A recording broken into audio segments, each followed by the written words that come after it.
औज़ु बिल्लाहि मिनश्शैतानिर्रजीम बिस्मिल्लाहिर्रहमानिर्रहीम। तमाम अम्मीन को यारी मदद। वस्सलामु अलैकुम वरहमतुल्लाहि वबरकातुहू। अज़ीज़ान, जैसा कि आप लोग जानते हैं कि अब मुहर्रमुल हराम करीब है, तो इस लिहाज से इंशाअल्लाह तबारक व तआला आने वाले वक्त में यज़ीद के ख़िलाफ़ और मुक़स्सिरीन के ख़िलाफ़ हमारी मुकम्मल वीडियोज़ आएंगी आप तक। मुकम्मल एक अशरा होगा जिसमें से 5 मुक़स्सिरीन के ख़िलाफ़, 5 नवासिब के ख़िलाफ़, बिलख़ुसूस यज़ीद के मौज़ू पर उन वीडियोज़ को कंपाइल करके आपके सामने रखा जाएगा।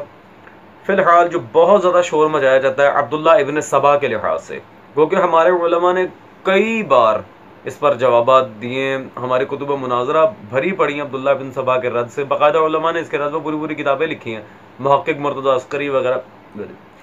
लेकिन कुछ बेचारे मौलवी हजरात जो अपने गुज़िश्ता मौलवी हजरात की सारी तहकीक पकड़ के ले आते हैं, मौलवी अब्दुल जब्बार देवबंदी साहब की तरह, जिन्हें आज हमें जवाब देना है, वो बेचारे फिर बार बार उन्हीं हवालाजात को दोहराते रहते हैं। तो मैं उनके लिए पहले तो एक इख्तिसार के साथ एक जुमला अर्ज़ कर दूं कि हजरात, आप लोगों की तहकीक अच्छी है लेकिन रिज़ल्ट ज़ीरो है। क्यों? इस वीडियो को मैं इंशाअल्लाह तबारक व तआला सारी कन्फ्यूजन में दूर कर दूंगा। तो चलते हैं जी मौलवी साहब के बयान की तरफ, इनके पॉइंट्स की तरफ और इनके दलाइल की तरफ। मैं आपको बताऊंगा कि इनको ये अकायद सबसे पहले सिखाने वाला कौन है। नबी पाक सल्लल्लाहु अलैहि वसल्लम जब इस दुनिया से रेलत फरमा रहे थे, उस वक़्त दुनिया में 1,24,000 कमोबेश सहाबा इकराम मौजूद थे, और सहाबा इकराम के दौर में कोई एतकादी इख्तिलाफ नहीं था, अकायद का कोई इख्तिलाफ नहीं था। कलमा एक था, अजान एक थी, नमाज एक थी, कोई अकायद का इख्तिलाफ नहीं था। जी अज़ीज़ान, जैसा कि आपने देखा, मौलवी अब्दुल जब्बार साहब फरमा रहे थे कि रसूल सल्लल्लाहु अलैहि वसल्लम की दुनिया से जब रेलत, पहली बात तो सर माजरत के साथ वो लफ्ज़ रहलत है, रेलत कोई लफ्ज़ नहीं होता, इबारत ज़रा सही पढ़ें। सहाबा का एक ही अकीदे का सारा मामला था, कोई इख्तिलाफ नहीं था, बड़े शीरो शक्कर थे। अगर ऐसी ही बात है तो सर मुझे एक बात बताएं, अगर यही बात है, साद इब्न उबादा ने सकीफ़ा में मुखालिफत क्यों की? ऐन रसूलुल्लाह सल्लल्लाहु अलैहि वसल्लम की दुनिया से तशरीफ़ ले जाने के बाद जब सकीफ़ा की कार्रवाई हुई है, साद इब्न उबादा मुखालिफ थे हज़रत उमर, हज़रत अबू बकर के। उसके बाद बाकी आगे चल के हज़रत उस्मान को बदरी साहब ने मारा है। चले वो एक अलग बहस है, तबक़ात वगैरह सारी किताबें। खैर, एक और पॉइंट की आपके सामने वजाहत करते हैं कि अगर इतने ही असहाब शीरो शक्कर थे, कोई इख्तलाफ नहीं था, तो ये जंग जमल, जंग सिफ़ैन, जंग नहरवान, ये जंगें क्यों हुई? तो सर ये तो आपने बिल्कुल सफ़ेद झूठ बोला है। अब ये मुझे नहीं पता कि या तो आपने तारीख़ का मुतालिया नहीं किया या फिर आप वाकई झूठ बोल रहे हैं। ये इन दोनों में से क्या फ़ैसला मैं आवाम पे छोड़ता हूँ, बिलखुसूस हमारे बेचारे मुनसिफ मिजाज देवबंदियों पर, जिनमें नासबियत अभी तक रची बसी नहीं है, जो सादा लॉ मुनसिफ मिजाज हैं, उन पर मैं उनके ऊपर छोड़ता हूँ इस बात को, आए कि आप सच बोल रहे हैं या फिर आप मुतालिया से आ रही हैं। ये क्या मामला आता है, झूठ कितना कहाँ तक सरायत कर गया, बाकी अवाम फैसला करेगी। खैर, हजरत की अपनी जो इल्मी हैसियत है, अजीज़ान सारे शिया सुन्नी भाई मेरी तरफ मुतवज्जे हों, मैं इनकी वीडियो में से एक छोटा सा क्लिप आपको कट करके अभी सुनाता हूँ। उस क्लिप को सुनने के बाद इंशाअल्लाह तबारक व तआला आपको अंदाज़ा हो जाएगा कि हजरत की अपनी इल्मी काबिलियत क्या है। ये रिजाल किशी, रिजाल निजाशी एक ही मुसन्निफ की दो किताबें हैं। ये रिजाल किशी, रिजाल निजाशी एक ही मुसन्निफ की दो किताबें हैं। ये रिजाल किशी, रिजाल निजाशी एक ही मुसन्निफ की दो किताबें हैं। जी अज़ीज़ान, बिलखुसूस मैं तो सुभान अल्लाह बहुत ज़्यादा प्रेफर करूँगा हज़रत को, जितनी इन्होंने खूबसूरत बात यहाँ कर दी है। हमारे तो इल्म में आज इस कदर इजाफा हुआ है कि हमें अंदाज़ा ही नहीं था। हम बेचारे इतने सालों से गलत किताबें पढ़ते आ रहे हैं। आज हज़रत ने हमें बताया है कि जी रिजाल कशी और रिजाल निजाशी ये दोनों एक ही आलिम की लिखी हुई किताबें हैं, और उन्होंने 2 दफ़ा अपनी वीडियो में रिजाल कशी को रिजाल कीशी कहा है। खैर, रिजाल कशी के बारे में अब ये मेरे हाथ में मौजूद है मतबूआ बरूत लबनान रिजाल कशी। पहले रिजाल कशी के आलिम का आप नाम देख लें जी, मोहम्मद बिन अमर बिन अब्दुल अजीज़ अल कशी, ठीक है जी। रिजाल कशी के राइटर हैं जनाब मोहम्मद बिन अमर बिन अब्दुल अजीज़ अल कशी रहमतुल्लाह अलैह। अजीज़ान, ये मेरे हाथ में मौजूद है मतबूआ बैरूत लबनान रिजाल नजाशी। अब रिजाल नजाशी के जो राइटर हैं, नाम आप खुद पढ़ सकते हैं, अबुल अब्बास अहमद बिन अली बिन अहमद बिन अब्बास नजाशी। जी मौलवी साहब, आप कह रहे थे रिजाल कशी और नजाशी एक ही राइटर की लिखी किताब है, जबकि आपको इतना नहीं पता, किताब हाथ में पकड़ के ये नहीं पता कि रिजाल कशी अलामा कशी की और रिजाल नजाशी सरकार नजाशी रहमतुल्लाह अलैह की है। तो ये तो माशाल्लाह हजरत का मयार है। अब हमें इधर उधर जाने की कोई ज़रूरत नहीं है, टू द पॉइंट बात होगी। इनकी दी गई दलील का मैं रद्द करूँगा और इंशाअल्लाह तबारक व तआला फिर हक़ाइक़ आपके सामने पेश किए जाएंगे शिया सुन्नी कुतुब से। सबा ने अपने लिए नबी होने का दावा किया और हजरत अली को जब पता चला, हजरत अली ने उसे बुलाकर तौबा करने को कहा, लेकिन उसने इनकार किया। फिर हजरत अली ने उसको आग में जला दिया। नादरीन, ये मेरे हाथ में किताब है रिजाल किसी, इसके मुसन्निफ हैं अबी जाफिर मोहम्मद बिन हसन बिन अली अत्तूसी, 4वीं सदी के ये मुज्तहिद हैं। और इसके सफ़ा नंबर 108 पर एक इबारत है और उसमें ये लिखते हैं, ज़कर बादु अहलिल इल्म अन्ना अब्दुल्लाह इब्न सबा कान यहूदियन फ़अस्लम व वाला अलियन व कान यक़ूल व हुवा अला यहूदियतिही फ़ी यूशा बिन नून वसी मूसा बिल गुल्व। बाद अहले इल्म ने जिक्र किया है कि अब्दुल्लाह इब्न सबा यहूदी था और इस्लाम में बज़ाहिर दाखिल हुआ।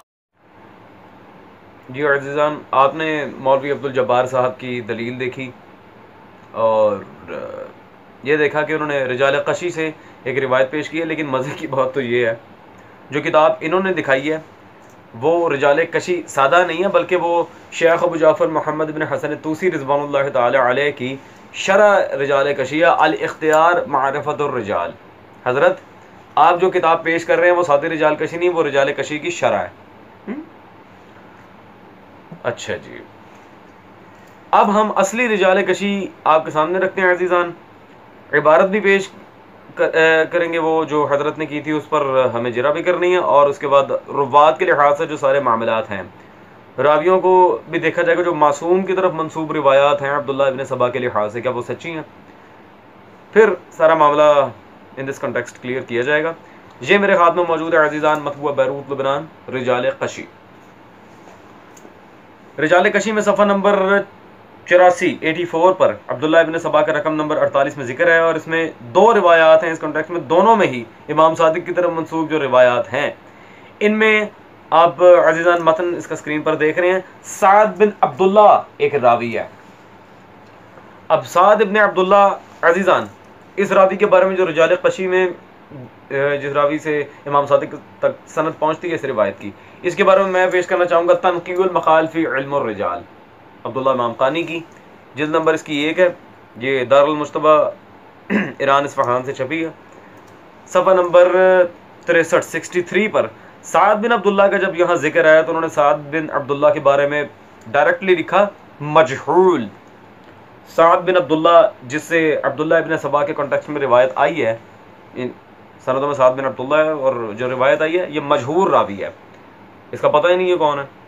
ठीक है जी, तो मासूम की तरफ जो निस्बत है अब्दुल्ला इब्न सबा के वजूद की, वो बिल्कुल बेअसल है।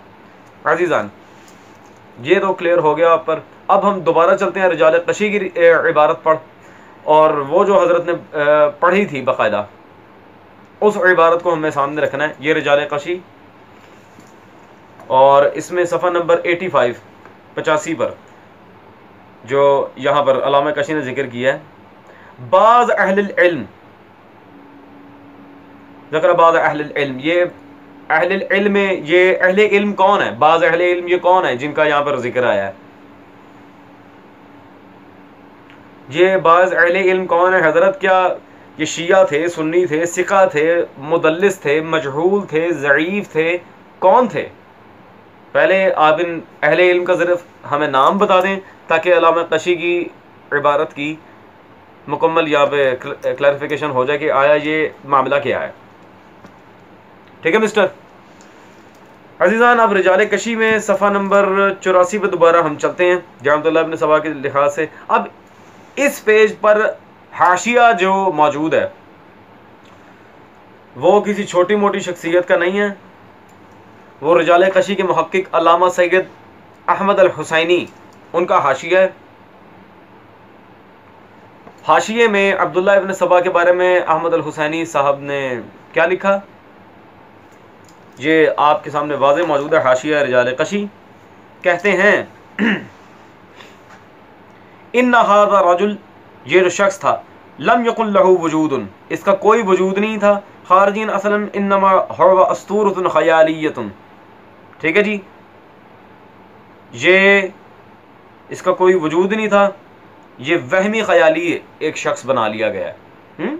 जैसा कि यहाँ वाज़े मौजूद है, अस्तूरतुन खयालियतुन ज़करहा तबरी। यहाँ पे एक और वजाहत आपके सामने आ गई कि इसका सबसे पहले जिक्र किसने किया? तबरी, अहले सुन्नत के इमाम तबरी ने। चले जिक्र किया भी हो, वो तो अहले सुन्नत की किताबों से हम क्लैरिफिकेशन दे देंगे। अजीज़ान, यहाँ पर ऊपर जो हाशिए में बात है, इसलिए मैं मौलवी हजरात से कहता हूँ इबारत पूरी पढ़ा करें। आप लोग इबारत पढ़ने में खयानत करते हैं। इन्नमा हुवा अस्तूरतुन खयालियतुन, सेल्फ फैब्रिकेटेड पर्सनैलिटी जिसका तारीख में वजूद ही नहीं है। जी मौलवी साहब, तो ये रिजाल कशी की इबारत से वाज़ेह हो गया होगा अब तक, आपने जो खयानत की है अल्हम्दुलिल्लाह वो क्लियर कट दुनिया के सामने आ गई। और इसका हाशिया सैयद अहमद अल हुसैनी साहब ने लिखा था। ये कोई छोटी शख्सियत नहीं, ये बजाते खुद एक आलिम रिजाल है। और इनकी किताब ये मेरे हाथ में मौजूद है, तराजमुर रिजाल, ये भी हमारी लाइब्रेरी में मौजूद है। ये बजाते खुद एक आलिम रिजाल हैं जिन्होंने हाशिया रिजाल कशी अब्दुल्ला इब्न सबा के लिहाज से लिखा है। तो मेरे ख्याल में तो आपकी दी गई दलील, और एक बात मैं वाज़ेह कर दूँ, बिहारुल अनवार में, अनवार नुमानिया में, फ़िरक़ शिया में, तनक़ीहुल मक़ाल में, जितनी किताबों में अब्दुल्ला इब्न सबा की इस इबारत का जिक्र आया है, वहाँ सब में यही लिखा हुआ है, बाज़ अहले इल्म ने जिक्र किया। तो वो कोई फ़ौक़ियत नहीं रखती। जैसा कि मैंने कहा था, तहकीक अच्छी है लेकिन रिज़ल्ट इज़ ज़ीरो, कोई फ़र्क नहीं पड़ता इससे, कि जब बुनियाद ही मजहूल है तो चाहे 50,000 किताबों में लेके उसे लिख दिया जाए, कोई फ़र्क नहीं पड़ने वाला मौलवी साहब इससे। खैर, अब अजीज़ान, इस चीज़ की तो वजाहत हो गई कि अब्दुल्ला इब्न सबा एक सेल्फ क्रिएटेड बंदा था, सेल्फ फैब्रिकेटेड शख्सियत थे, जिसको बुनियाद बना के मज़हब शिया पर तान किया जाता है। और अक़ीदा इमामत ये वो किसने शुरू किया, सारा जो मसला था। भले अब क्या ये हकीकत जो अब्दुल्ला इब्न सबा के लिहाज से हमने यहाँ बताई है, क्या अहले सुन्नत उलमा ने अब्दुल्ला इब्न सबा की सारे फसाने को रद्द किया? वो भी देख लेते हैं। अजीज़ान, इन्होंने अपनी बात करते करते उसमें कहा था कि शिया का अक़ीदा इमामत कहाँ से चला। गो कि इस वक्त ये हमारा मौजू नहीं है, this is not our topic right now, लेकिन फिर भी क्लैरिफिकेशन देने के लिए मैं हवालाजात पेश कर रहा हूँ। और सिर्फ एक दलील मुझे पेश करनी है इमामत पे, उसी का जवाब दे दो तो इंशाअल्लाह तबारक व तआला फिर क्लैरिफिकेशन आपके सामने होगी। बाकी अब्दुल्ला बिन सबा का रद्द अहले सुन्नत की किताबों से भी मैं आपके सामने पेश करूँगा कि ये फ़र्जी और ख़याली पुलाव है, नथिंग एल्स। और एक एक बात पे हम आपके सामने मुकम्मल तफसीर रखेंगे। खैर, अब सर, अक़ीदा इमामत कहाँ से आया, ना मानने पे काफिर कौन है, असलन तकफीर किसकी अहले सुन्नत ने की है, वो मैं दोनों पॉइंट्स आपके सामने रख देता हूँ। गो के मैं बार बार कह रहा हूँ अभी ये हमारा मौजू नहीं है, लेकिन फिर भी एहसान करते हुए, क्योंकि आपने सवाल किया था, मुझे जवाब देना है। तो पहले तो मैं आपके सामने पेश करना चाहूँगा जनाब, ये मेरे पास मौजूदा सन 1949 की ये लाहौर से छपी आपके आलिम रब्बानी शाह इस्माइल देलवी की किताब मनसब इमामत। ये शाह इस्माइल देलवी की किताब मनसब इमामत मेरे हाथ में मौजूद है। इसमें सफ़ा नंबर 74 पर शाह इस्माइल देलवी अपनी इस किताब मनसब इमामत में सफ़ा 74 पर क्या कहते हैं, इमामत अतिया रब्बानी है ना कि इस्तिलाहात इंसानी। इमामत मनसूस मिनल्लाह होती है, धक्के से पकड़ कर कोई इमाम नहीं बना देता किसी बंदे को। ठीक है जी, ये तो आपके खुद शाह इस्माइल देहलवी साहब ने भी अपनी किताब मनसब इमामत में तस्लीम कर लिया। जी मौलवी साहब, कहाँ गई तकफीर? रह गई बात तकफीर की, वो तो एंड में आपको मैं बताऊंगा कि अहले सुन्नत उलमा ने किस तबके की तकफीर की है। वो फिलहाल अभी मुझे अब्दुल्ला इब्न सबा के लिहाज से बात करनी है। तो सबसे पहले तो चलते हैं उस शख्सियत की तरफ जिसने अब्दुल्ला इब्न सबा के इस मन घड़त शख्सियत को लोगों के सामने रखा और बताया कि महज झूठ है और शियानी अली की मुखालिफत में ये झूठ खड़ा गया है सिर्फ हमें मिलान करने के लिए। लेकिन मैं उनकी किताब का हवाला बगैर तारुफ के नहीं दूंगा, पहले मैं उनका तारुफ करवाऊंगा। ये मेरे हाथ में मौजूद है किताबुल आलाम, खैरुद्दीन ज़िरकली की, मतबूआ बैरूत, और जिल्द नंबर है जिसकी 3, किताबुल आलाम में जिल्द नंबर 3 सफ़ा नंबर 231 पर अल्लामा खैरुद्दीन ज़िरकली उनको यहाँ पे उनका जिक्र करते हैं। क्या नाम है जी उनका? ताहा हुसैन, ताहा बिन हुसैन बिन अली बिन सलामत दख्तूर फिल अदब। ताहा हुसैन, ताहा मिस्री, इनका हवाला मुझे आपके सामने जिक्र करना है अज़ीज़ान। तो जिनका अभी मैंने तारुफ करवाया, जिन्हें खैरुद्दीन ज़िरकली ने अहले सुन्नत तस्लीम की अपनी किताब में। कल को ये भी कह सकते थे जिसकी किताब दिखा रहे हो हम उसे मानते ही नहीं है, मैंने पहले ही उनकी तौसीक पेश कर दी। ये मेरे हाथ में उन्हीं की किताब मौजूद है, हज़रत उस्मान तारीख की रोशनी में, ताहा हुसैन साहब की। इसमें पेज नंबर 162 सफ़ा नंबर 162 पर वो लिखते हैं जी, मेरा ख्याल ये कि इब्न सबा की बात को इतना बढ़ाने चढ़ाने वाले अपनी ज़ात पर और तारीख पर बड़ी ज़्यादती करने वाले हैं। ये कमेंट्स सुने उनके। सबसे पहली बात तो ये है कि वो अहम मसादिर जिसमें हज़रत उस्मान की मुखालिफत की तफसील है इब्न सबा के ज़िक्र से खाली हैं। ठीक है जी, आगे चुनांचे इब्न साद हज़रत उस्मान की खिलाफत और लोगों की उनसे मुखालिफत के हालात बयान करने में इब्न सबा का कोई तस्करा तक नहीं करते। इसी तरह अंसाबुल अशराफ में बलागरी, इसका कोई जिक्र नहीं करते। मेरा ख्याल है कि अंसाबुल अशराफ सबसे ज़्यादा अहम माखिज़ है जिसमें हज़रत उस्मान के वाक़यात पर पूरी तफसील के साथ लिखे गए हैं। ठीक है जी, हाँ ये पॉइंट है। हाँ, तबरी ने सैफ इब्न उमर की रिवायत से इब्न सबा का जिक्र किया और ऐसा मालूम होता है कि बाद में आने वाले मौरख़ीन ने तबरी से ही लिया है। ठीक है जी, तो अल्लामा ताहा मिस्री जो बज़ात खुद जामे अल-अज़हर मिस्र के फाजिल हैं, मौलवी साहब, मैं कहता हूँ आपके ताहा मिस्री के सामने आपकी हैसियत ही क्या है। खैर, वो अपनी किताब जो हज़रत उस्मान के ऊपर उन्होंने लिखी थी उसमें तस्लीम कर रहे हैं कि अब्दुल्ला इब्न सबा का जिक्र सबसे पहले तबरी ने किया, इससे पहले किसी मौरख़ ने किया ही नहीं है। तो सबसे पहले ये डंडी मारी है जी आपके इमाम तबरी ने अपनी तारीख़ तबरी में। अब एक अक़ली दलील मैं यहाँ पे पेश कर भी दूँ, तबरी से पहले जो अहले सुन्नत उलमा गुजरे हैं मौरख़ीन, उन्होंने तो इब्न सबा को कोई जिक्र नहीं किया। बिल्कुल ताहा मिस्री यहाँ बिल्कुल ठीक बात कर रहे हैं और ये मौक़िफ़ में खुद भी पेश कर सकता था, लेकिन मैंने तहकीक ताहा मिस्री की इसलिए पेश की है ताकि ये मेरा इनफरादी मौक़िफ़ ना हो, ना ही किसी शिया का। आपके आलिम लिख रहे हैं और सर्टिफाइड आलिम, मजहूल नहीं। तबरी से पहले के जो मौरख़ीन हैं, जैसे आपके इमाम इब्न कुतैबा देनवरी साहब हैं, उनकी किताब अल-मारफ़ मेरे पास मौजूद है, इसमें कोई इब्न सबा का जिक्र नहीं हज़रत उस्मान के चैप्टर में। इसी तरह इनसे भी पिछले इमाम आपके मोहम्मद इब्न साद, उनकी तबक़ात इब्न साद तबक़ातुल कुबरा मेरे पास मौजूद है, इसमें भी कोई अब्दुल्ला इब्न सबा का जिक्र नहीं है। और उनसे भी पुराने इमाम आपके अबू मोहम्मद अब्दुल मलिक बिन हशाम, उनकी सीरत इब्न हशाम मौजूद है, कोई अब्दुल्ला इब्न सबा का जिक्र नहीं। तो ये आपके इमाम तबरी को कहाँ से ख्वाब आ गया कि अब्दुल्ला इब्न सबा एक बंदा था, उसने 60,000 सहाबा की मत मार दी और मौला अली की उलूहियत का अकीदा उसने ब्लैक में बेचना शुरू कर दिया, तो पता नहीं क्या क्या। सर खुदा का खौफ करें, आपका अपना आलिम तस्लीम कर रहा है कि सबसे पहले तबरी ने ये बकवास लिखी है, इसके अलावा किसी मौरख़ क़ब्ल तबरी ने इसका जिक्र तक नहीं किया हज़रत उस्मान के हालात।